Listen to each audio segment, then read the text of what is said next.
উৎপত্তি হয়েছে।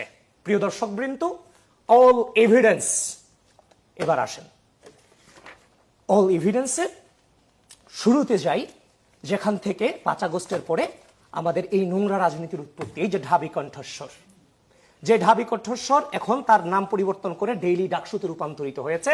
প্রিয় বাংলাদেশ, আপনাদেরকে দেখাচ্ছি আমি। এই যে ঢাবি কণ্ঠস্বর, একের পর এক।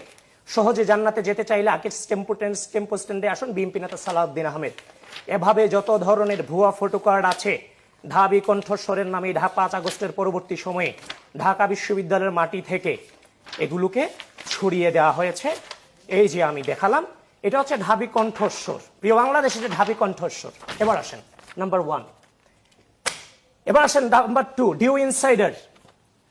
এই যে ডিউ ইনসাইডার দিয়ে যত ধরনের অপতথ্য অপপ্রচার ঢাকা বিশ্ববিদ্যালয় থেকে প্রয়োজন। তারেক রহমান হিন্দুদের জন্য 20% কোটা বরাদ্দের কথা বলেছেন, পরে ভোট বাহিনীর ঘুম নেই।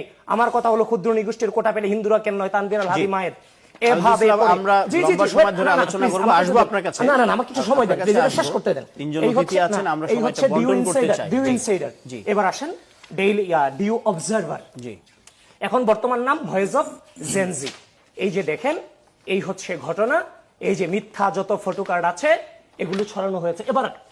এবার আসেন তাহলে 1, 2, 3 তিনটা পার্ট আমি শেষ করলাম, যেখান থেকে ঢাকা বিশ্ববিদ্যালয় থেকে বিষ বাষ্প ছড়ানো হয়েছে, যে কথা আমরা বলিনি আমাদের নামে করে। এবার আসেন এগুলা কে করেছে? এগুলো তো কেউ করেছে, তাহলে কে করেছে? একজন অসাধারণ শিক্ষার্থীর আমল নামা। প্রিয় বাংলাদেশ, নাম ফয়সাল উদ্দিন, বাড়ি চট্টগ্রাম লোহাগড়া চম্বড়া ইউনিয়ন। আপনি এইদিকে দেখান।